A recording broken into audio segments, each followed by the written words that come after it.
Hello everyone, कैसे हो आप सभी। आशा करते हैं आप सभी अच्छे होकर अपनी तैयारी अच्छे से कर रहे होगे। आज की इस वीडियो में हम फिर से देखने वाले हैं आपके यूपी होमगार्ड के लिए महत्वपूर्ण प्रश्नों को। तो चलिए स्टार्ट करते हैं बिना किसी देरी के। देखते हैं हमारा सबसे पहला प्रश्न हो जाएगा साथियों, अयोध्या राम मंदिर का उद्घाटन किस तिथि को किया गया था। अयोध्या राम मंदिर का उद्घाटन जो किया गया था साथियों, यह किया गया था 22 जनवरी सन 2024 को। 22 जनवरी सन 2024 आपका ऑप्शन नंबर बी पर दिया गया है, तो आपका बिल्कुल राइट आंसर हो जाएगा। याद रख लीजिएगा, 22 जनवरी 2024 आपका राइट आंसर होगा। अगला प्रश्न है हमारा, ध्यान से देखिए। अगला प्रश्न है हमारा, राम मंदिर के मुख्य वास्तुकार के रूप में किसे जाना जाता है। साथियों, राम मंदिर के मुख्य वास्तुकार के रूप में जो है जाने जाते हैं चंद्रकांत सोमपुर पूरा। साथियों, चंद्रकांत सोमपुरा आपका ऑप्शन नंबर ए पर दिए गए हैं, जो कि आपका बिल्कुल राइट आंसर हो जाएंगे। अगला प्रश्न हो जाएगा हमारा, ध्यान से देखिएगा। अगला प्रश्न है कि नवनिर्मित राम मंदिर को कुल ऊंचाई लगभग कितने फीट है। देखिएगा, यहाँ पर नवनिर्मित जो नया राम मंदिर बनाया गया है उसकी जो है, उस राम मंदिर की जो है कुल ऊंचाई लगभग कितने फीट है। आपका राइट आंसर हो जाएगा साथियों ऑप्शन नंबर का सी, यानी कि 161 फीट है। साथियों, आपका ऑप्शन नंबर का सी यहाँ पर 161 फीट आपका बिल्कुल राइट आंसर हो जाएगा। तो इसे आप अच्छे से याद रखिएगा। अगला प्रश्न देखिएगा, हमारा अगला प्रश्न हो जाएगा, ध्यान से देखिएगा। भारत में पहली बार जनता कर्फ्यू किस दिन लगाया गया था। साथियों, हमारे भारत देश में पहली बार जनता कर्फ्यू जो है 22 मार्च सन 2020 को लगाया गया था। ऑप्शन नंबर सी पर दिया गया यहाँ पर 22 मार्च सन 2020 आपका बिल्कुल राइट आंसर हो जाएगा। अगला प्रश्न देखिएगा, अगला प्रश्न हो जाएगा, प्रधानमंत्री ने जनता कर्फ्यू की घोषणा किस तारीख को की थी। प्रधानमंत्री ने जनता कर्फ्यू की घोषणा जो की थी 19 मार्च सन 2022 को की थी, और लगा था कब, तो साथियों 22 मार्च सन 2020 को लगा था, और 19 मार्च सन 2020 को घोषणा की थी। अगला प्रश्न हो जाएगा हमारा, ध्यान से देखिएगा। अगला प्रश्न क्या कहता है कि हमारे भारत देश में कोविड-19 का प्रथम आधिकारिक मामला कब दर्ज हुआ था। साथियों, ये कोविड-19 से सवाल आपके एग्जाम में पूछे जाने वाले हैं, लिख के रख लीजिएगा साथियों। आपके एग्जाम में अवश्य ये क्वेश्चन से पूछा जाएगा, इससे संबंधित या फिर ये क्वेश्चन। तो देखिए, भारत में कोविड-19 का प्रथम आधिकारिक मामला जो है कब दर्ज हुआ। राइट आंसर हो जाएगा आपका ऑप्शन नंबर का बी, यानी कि जनवरी सन 2020 में। ऑप्शन नंबर का बी यहाँ पर जनवरी सन 2020 में। यहाँ पर दिसंबर से स्टार्ट हो गया था, लेकिन जो है सरकारी आंकड़ों के मामले से मतलब कि जनवरी सन 2020 से आपका बिल्कुल राइट आंसर हो जाएगा। तो इसे आप अच्छे से याद रख लीजिएगा। यहाँ पर दिसंबर सन 2019 में स्टार्ट हो गया था, लेकिन यहाँ पर जनवरी सन 2020 में जो है भारत में कोविड-19 का प्रथम आधिकारिक, यहाँ पर आधिकारिक बात की जा रही है, तो यहाँ पर आधिकारिक मामला जो है दर्ज हुआ था जो है जनवरी 2020 में। तो इसे आप अच्छे से याद रख लीजिएगा। बढ़ते हैं अगले प्रश्न की ओर। देखिएगा, हमारा अगला प्रश्न क्या हो जाएगा साथियों, ध्यान से देखिएगा। अगला प्रश्न हो जाएगा कि भारतीय रेल नेटवर्क की शुरुआत किस वर्ष में हुई थी। साथियों, भारतीय रेल नेटवर्क की शुरुआत जो हुई थी साथियों, यह हुई थी आपका ऑप्शन नंबर का सी, यानी कि 1853 में। ऑप्शन नंबर का सी यहाँ पर 1853 दिया गया है, जो कि आपका बिल्कुल राइट आंसर हो जाएगा। अगला प्रश्न है कि प्रथम रेल सेवा बॉम्बे से ठाणे के बीच किस राज्य में चली। तो आपका राइट आंसर साथियों हो जाएगा, यह जो प्रथम रेल सेवा बॉम्बे से यह जो है ठाणे के बीच किस राज्य में चली थी। तो आपका राइट आंसर हो जाएगा साथियों महाराष्ट्र में। कहां पर, तो ऑप्शन नंबर सी पर यहाँ पर महाराष्ट्र दिया गया है, राइट आंसर हो जाएगा।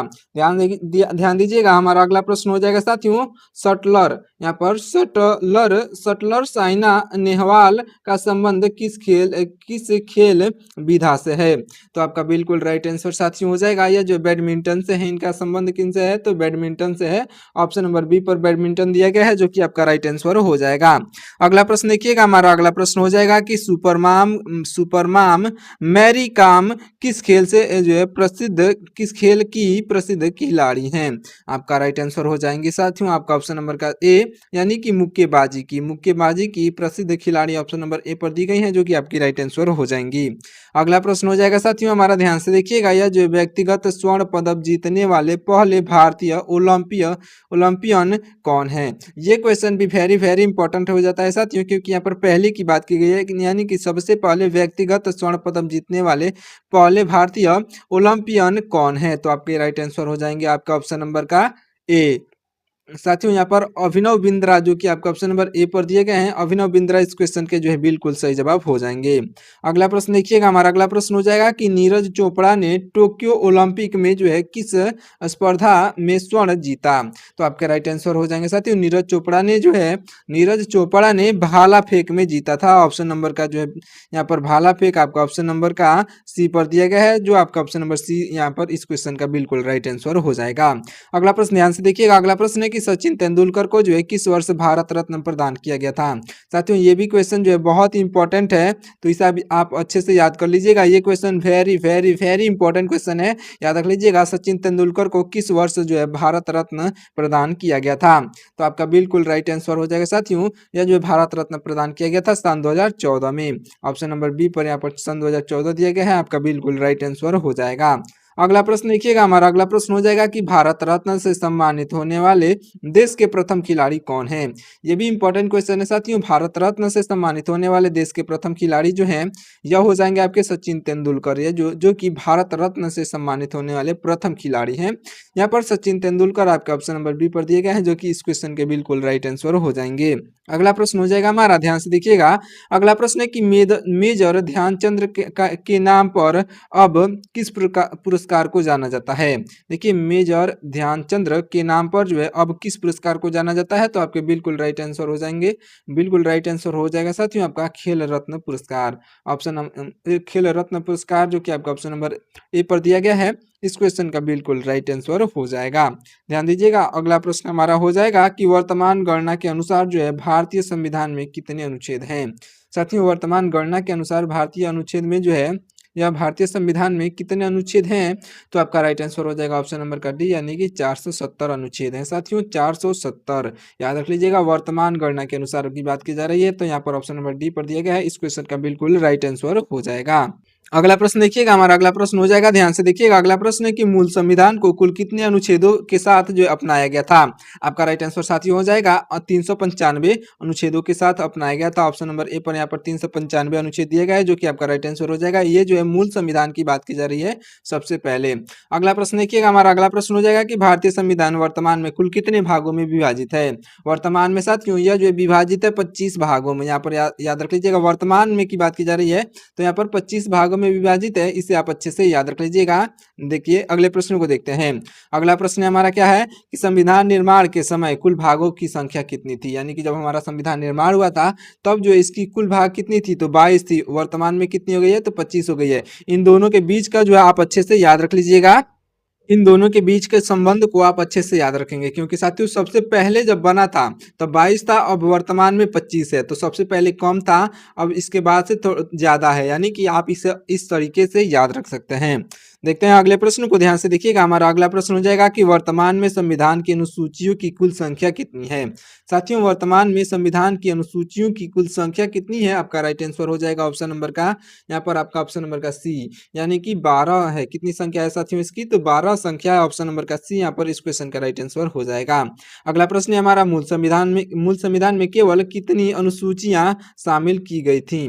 तो साथियों मूल संविधान में कुल अनुसूचियों की संख्या कितनी थी उस समय, तो वर्तमान मतलब कि उस समय पुराने समय में, यानी कि जब मूल संविधान हमारा लागू हुआ था उस समय जो है मूल संविधान में केवल कितनी अनुसूचियां शामिल की गई थी। तो साथियों यहाँ जो है शामिल की गई थी कितनी अनुसूचियां, तो 8 अनुसूचियां शामिल की गई थी। और इसे आप अच्छे से याद रख लीजिएगा, वर्तमान में 12 अनुसूचियां हैं, इसे आप अच्छे से याद रख लीजिएगा। जितने भी प्रश्न मैं आपको बता रहा हूँ आपके यूपी होमगार्ड के प्रीवियस ईयर से सारे प्रश्न लिए गए हैं, ये इसलिए ये सारे ही प्रश्न मोस्ट इंपॉर्टेंट प्रश्न है, तो आप इसे अच्छे से याद करते हुए तब चलिएगा। देखते हैं अगले प्रश्न को, ध्यान से देखिएगा। हमारा अगला प्रश्न क्या कहता है, हमारा अगला प्रश्न कहता है कि भारतीय संविधान को पूर्ण रूप से किस दिन लागू किया गया था। ये सभी को मालूम होना चाहिए साथियों, अगर आपको मालूम हो तो आप कमेंट करके बता दीजिएगा। देखिए भारतीय संविधान को पूर्ण रूप से किस दिन लागू किया गया था, ये सभी विद्यार्थियों को मालूम होगा, तो आप जो है इस क्वेश्चन का राइट आंसर आप कमेंट करके बता दीजिए। अगला प्रश्न हो जाएगा हमारा, संविधान दिवस यानी कि 26 नवंबर किस प्रक्रिया की याद में मनाते हैं। 26 नवंबर जो संविधान दिवस मनाया जाता है, इसे भी आप अच्छे से याद रख लीजिएगा। और 26 नवंबर को जो है संविधान दिवस किस प्रक्रिया की याद में मनाया जाता है? तो आपका राइट आंसर साथियों हो जाएगा यह जो है अंगीकृत के याद में। ऑप्शन नंबर का यह अंगीकृत की प्रक्रिया की गई थी। सबसे पहले जो है इसकी अंगीकृत की प्रक्रिया ये जो है 26 नवंबर से स्टार्ट की गई थी, इसलिए हम लोग संविधान दिवस के रूप में इसे मनाते हैं। अच्छे से याद रखिएगा। अगला प्रश्न हो जाएगा हमारा, ध्यान से देखिएगा।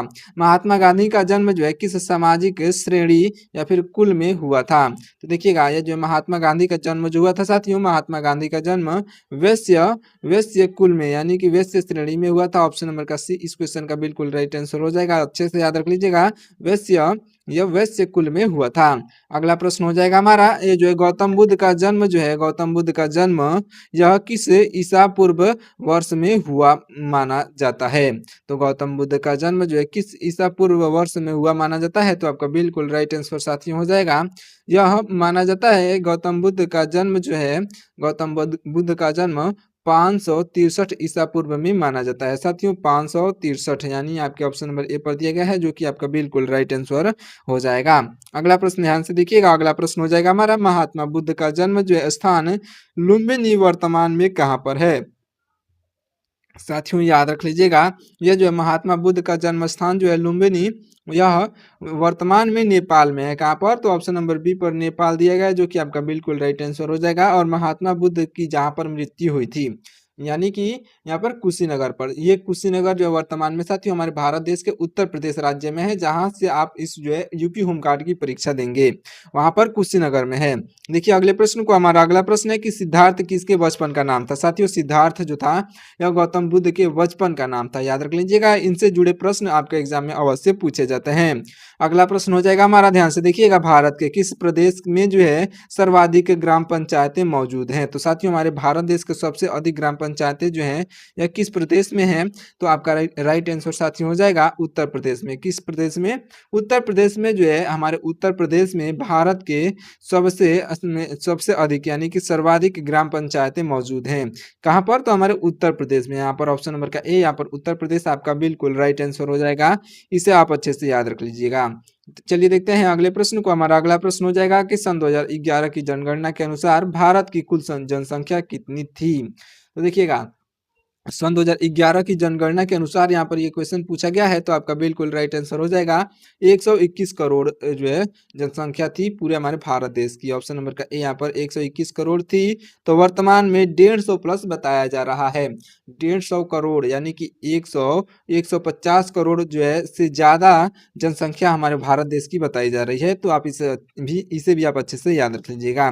अगला प्रश्न हो जाएगा हमारा, भारतीय जनसंख्या का कितना प्रतिशत ग्रामीण क्षेत्रों में है? यानी कि हमारे भारत देश में जो है जनसंख्या का कितना प्रतिशत ग्राम में, मतलब कि गांव गांव में लोग रहते हैं? तो आपका बिल्कुल राइट आंसर साथियों हो जाएगा 68%। 68% साथियों गांव में रहते हैं। ऑप्शन नंबर का जो है आपका सी इस क्वेश्चन का बिल्कुल राइट आंसर हो जाएगा। अच्छे से याद रखिएगा। अगला प्रश्न हो जाएगा हमारा, ध्यान से देखिएगा, यह जो है लोकतंत्र की सबसे बुनियादी और जो है छोटा इकाई क्या है? लोकतंत्र की सबसे बुनियादी और छोटा इकाई जो है साथियों यह हो जाएगा ऑप्शन नंबर का सी यानी कि ग्राम पंचायत। साथियों ग्राम पंचायत ऑप्शन नंबर सी पर दिया गया है, जो कि इस क्वेश्चन का बिल्कुल राइट आंसर हो जाएगा। अच्छे से याद रख लीजिएगा, ग्राम पंचायत आपका राइट आंसर होगा। अगला प्रश्न हो जाएगा हमारा, ध्यान से देखिएगा, 73वां संविधान संशोधन किससे संबंधित माना जाता है? राइट आंसर हो जाएगा साथियों ऑप्शन नंबर का सी यानी कि पंचायती राज से संबंधित माना जाता है। साथियों ऑप्शन नंबर का सी यहाँ पर आपका बिल्कुल राइट आंसर हो जाएगा। अगला प्रश्न हो जाएगा हमारा, भारत का वह राज्य जहाँ गाँवों की जो संख्या न्यूनतम है यानी कि कम से कम है। भारत का वह राज्य जहाँ पर जो गाँवों की संख्या सबसे कम है, यह जो राज्य हो जाएगा साथियों ऑप्शन नंबर का ए यानी कि गोवा। कौन सा राज्य है? तो गोवा इस क्वेश्चन का बिल्कुल राइट आंसर हो जाएगा। देखिए अगले प्रश्न को, हमारा अगला प्रश्न हो जाएगा कि जनगणना का कार्य भारत में जो है कितने अंतराल पर किया जाता है? तो देखिए जनगणना का कार्य जो है भारत में जो है भारत में साथियों हमारे भारत देश में जनगणना का कार्य 10 वर्षों के अंतराल पर किया जाता था। वर्तमान में जो है अभी सन 2011 की जनगणना के बाद अभी एक भी बार जनगणना नहीं हुआ है, तो ये नहीं कहा जा सकता है कि किया जाता है। यह जो है किया जाता था, लेकिन सन 2011 के बाद जो है कोविड-19 आने के कारण यह जो जनगणना नहीं हो पाई थी, उसके बाद से अभी तक जनगणना नहीं हो पाई है। तो साथियों ये जो है आपको जो है क्वेश्चन ऐसे पूछा जाएगा अब कि जनगणना का कार्य भारत में कितने अंतराल पर किया जाता था? यहाँ पर जो है क्या क्या हो जाएगा? तो यहाँ पर किया जाता था हो जाएगा, तो आपका बिल्कुल राइट आंसर हो जाएगा साथियों। यहाँ पर ऑप्शन नंबर का सी यानी कि 10 वर्षों के अंतराल पर किया जाता था। अगला प्रश्न हो जाएगा हमारा, वर्ष सन 2011 में भारत की ग्रामीण आबादी लगभग कितनी थी? आपका राइट आंसर हो जाएगा ऑप्शन नंबर का बी यानी कि 83 करोड़ जो है लोगों की आबादी थी। 83 करोड़ आपका ऑप्शन नंबर का बी राइट आंसर होगा। अगला प्रश्न हमारा है कि महात्मा गांधी की जन्म तिथि निम्नलिखित में से कौन सी है? महात्मा गांधी की जन्म तिथि जो है साथियों, महात्मा गांधी की जन्म तिथि जो है इन चारों ऑप्शन में से 2 अक्टूबर 1869 की है। तो 2 अक्टूबर 1869 आपका ऑप्शन नंबर का जो है ए पर दिया गया है। इस क्वेश्चन का बिल्कुल राइट आंसर हो जाएगा। याद रख लीजिएगा 2 अक्टूबर को जो है गांधी जयंती भी मनाया जाता है। अगला प्रश्न हो जाएगा हमारा, गांधी जी का जन्म स्थल या जो है पोरबंदर किस राज्य का हिस्सा है? देखिएगा पोरबंदर जो है यह गांधी जी का जन्म स्थान है। यह जो है साथियों यह आपके गुजरात का हिस्सा है। ऑप्शन नंबर का सी यहाँ पर गुजरात इस क्वेश्चन का बिल्कुल राइट आंसर हो जाएगा। अगला प्रश्न है हमारा, ध्यान से देखिएगा, यह जो बैरिस्टर की पढ़ाई हेतु गांधी जी किस विश्वविद्यालय गए थे? साथियों बैरिस्टर की पढ़ाई हेतु गांधी जी किस विश्वविद्यालय गए थे? तो आपका राइट आंसर हो जाएगा ऑप्शन नंबर का सी यानी कि लंदन गए थे। ऑप्शन नंबर का सी, बैरिस्टर की पढ़ाई हेतु गांधी जी लंदन में गए थे। देखिए अगला प्रश्न हो जाएगा साथियों, सत्याग्रह का प्रथम सफल प्रयोग गांधी जी ने कहाँ किया था? तो सत्याग्रह का प्रथम सफल प्रयोग जो है गांधी जी ने दक्षिण अफ्रीका में प्रथम प्रयोग किया था। ऑप्शन नंबर का सी यहाँ पर गांधी जी ने प्रथम प्रयोग कहाँ पर किया था? तो दक्षिण अफ्रीका में किया था। चलिए देखिए अगले प्रश्न को, हमारा अगला प्रश्न हो जाएगा कि रविंद्रनाथ टैगोर ने जो है गांधी जी को कौन सी उपाधि दी थी? रविंद्रनाथ टैगोर ने गांधी जी को साथियों उपाधि दी थी महात्मा की। ऑप्शन नंबर का बी यहाँ पर महात्मा की उपाधि दी गई थी जो है रविंद्रनाथ टैगोर के द्वारा। चलिए देखिए अगले प्रश्न को, हमारा अगला प्रश्न हो जाएगा कि खिलाफत के साथ असहयोग आंदोलन कब शुरू हुआ था? आपका राइट आंसर हो जाएगा ऑप्शन नंबर का सी यानी कि सन 1920 में शुरू हुआ था। साथियों याद रख लीजिएगा ऑप्शन नंबर सी पर जो सन 1920 दिया गया है आपका राइट आंसर हो जाएगा। देखिए अगले प्रश्न को, हमारा अगला प्रश्न हो जाएगा कि सविनय अवज्ञा आंदोलन के दौरान दांडी मार्च कब हुआ? सविनय अवज्ञा आंदोलन के दौरान जो है दांडी मार्च जो है साथियों यह हुआ था सन 1930 को। कब हुआ था? तो आपका ऑप्शन नंबर बी पर दिया गया है सन 1930। इस क्वेश्चन का बिल्कुल राइट आंसर हो जाएगा 1930 आपका राइट आंसर होगा। अगला प्रश्न देखिएगा, हमारा अगला प्रश्न हो जाएगा कि अंग्रेजों भारत छोड़ो का नारा किस वर्ष गूंजा था? तो देखो अंग्रेजों भारत छोड़ो का नारा जो है किस वर्ष गूंजा था? तो आपका राइट आंसर साथियों हो जाएगा ऑप्शन नंबर का सी यानी कि सन 1942 में गूंजा था यह नारा। आपका ऑप्शन नंबर का सी यहाँ पर यह जो है ऑप्शन नंबर का सी सन 1942 इस क्वेश्चन का राइट आंसर होगा। अगला प्रश्न हो जाएगा हमारा, शहीद दिवस किस महापुरुष की जो है पुण्यतिथि पर मनाया जाता है? देखिएगा शहीद दिवस जो है जो 30 जनवरी को शहीद दिवस मनाया जाता है, ये भी क्वेश्चन आप अच्छे से याद रख लीजिएगा। और यह शहीद दिवस जो है किस महापुरुष की पुण्यतिथि पर मनाया जाता है? तो मैं आपको बता दूं साथियों यह जो है महात्मा गांधी की पुण्यतिथि पर मनाया जाता है, यानी कि महात्मा गांधी की मृत्यु जो है 30 जनवरी को हुई थी, तो इसलिए शहीद दिवस के रूप में हम लोग मनाते हैं। ऑप्शन नंबर का ए यहाँ पर महात्मा गांधी आपका बिल्कुल राइट आंसर हो जाएंगे, याद रख लीजिएगा। चलिए देखते हैं अगले प्रश्न को, हमारा अगला प्रश्न हो जाएगा कि गांधी जी की हत्या करने वाले व्यक्ति का नाम क्या था? तो गांधी जी की हत्या करने वाले व्यक्ति का नाम जो था साथियों यह जो है नाथूराम गोडसे था। ऑप्शन नंबर बी पर दिया गया है नाथूराम गोडसे आपके बिल्कुल राइट आंसर हो जाएंगे। अगला प्रश्न देखिएगा, हमारा अगला प्रश्न हो जाएगा कि राज्य के संवैधानिक प्रमुख राज्यपाल की नियुक्ति कौन करता है? आपका राइट आंसर हो जाएगा साथियों ऑप्शन नंबर का बी यानी कि राष्ट्रपति करते हैं। ऑप्शन नंबर बी पर दिए गए हैं राष्ट्रपति, इस क्वेश्चन के बिल्कुल राइट आंसर हो जाएंगे, याद रख लीजिएगा राष्ट्रपति। अगला प्रश्न है हमारा, नीति निर्देशक तत्व भारतीय संविधान में कहाँ के लिए हैं? तो देखिएगा नीति निर्देशक तत्व जो है भारतीय संविधान में कहाँ से लिए गए हैं? तो देखिएगा साथियों कहाँ से लिए गए हैं नीति निर्देशक तत्व? तो यह जो नीति निर्देशक तत्व लिए गए हैं आपके ऑप्शन नंबर का बी यानी कि आयरलैंड से, आयरलैंड देश से लिए गए हैं। ऑप्शन नंबर का बी इस क्वेश्चन का बिल्कुल राइट आंसर हो जाएगा, तो आप इसे अच्छे से याद रख लीजिएगा। अगला प्रश्न हो जाएगा हमारा, भाग 3 में वर्णित मौलिक अधिकार किस देश से प्रेरित है? तो भाग 3 में वर्णित जो मौलिक अधिकार हैं, यह जो साथियों, यह आपके प्रेरित हैं आपके ऑप्शन नंबर का जो है ए, यानी कि अमेरिका से। ऑप्शन नंबर का जो है ए, यहाँ पर अमेरिका दिया गया है। इस क्वेश्चन का बिल्कुल राइट आंसर हो जाएगा। अगला प्रश्न है हमारा, ओलंपिक पदक जीतने वाली प्रथम भारतीय महिला कौन है? साथियों, ओलंपिक पदक जीतने वाली भारतीय ओलंपिक पदक जीतने वाली प्रथम भारतीय महिला जो है, यह हो जाएंगी आपका ऑप्शन नंबर का बी, यानी कि कर्मण मल्लेश्वरी, जो कि आपके ऑप्शन नंबर बी पर दिए गए हैं, जो कि आपकी बिल्कुल राइट आंसर हो जाएंगी। अगला प्रश्न ध्यान से देखिएगा। अगला प्रश्न है कि कुश्ती में रियो ओलंपिक जो कि सन 2016 में हुआ था, पदक विजेता कौन है? तो याद रख लीजिएगा साथियों, यह जो है 2016 में जो है कुश्ती में जो है रियो ओलंपिक पदक विजेता जो है, यह हो जाएंगे आपके ऑप्शन नंबर का सी, यानी कि साक्षी मलिक आपके बिल्कुल राइट आंसर हो जाएंगी, जो कि आपके ऑप्शन नंबर सी पर दी गई हैं। तो इसे आप अच्छे से याद रख लीजिएगा। अगला प्रश्न हो जाएगा हमारा, दक्षिण भारत का जो है प्रसिद्ध मीनाक्षी मंदिर कहाँ पर स्थित है? साथियों, दक्षिण भारत की जो है प्रसिद्ध मीनाक्षी मंदिर जो है, दक्षिण भारत की प्रसिद्ध मीनाक्षी मंदिर कहाँ पर स्थित है? तो आपका बिल्कुल राइट आंसर हो जाएगा आपका ऑप्शन नंबर का बी, यानी कि मदुरई में स्थित है। साथियों, मदुरई जो कि आपका ऑप्शन नंबर बी पर दिया गया है, मदुरई, इस क्वेश्चन का बिल्कुल राइट आंसर हो जाएगा।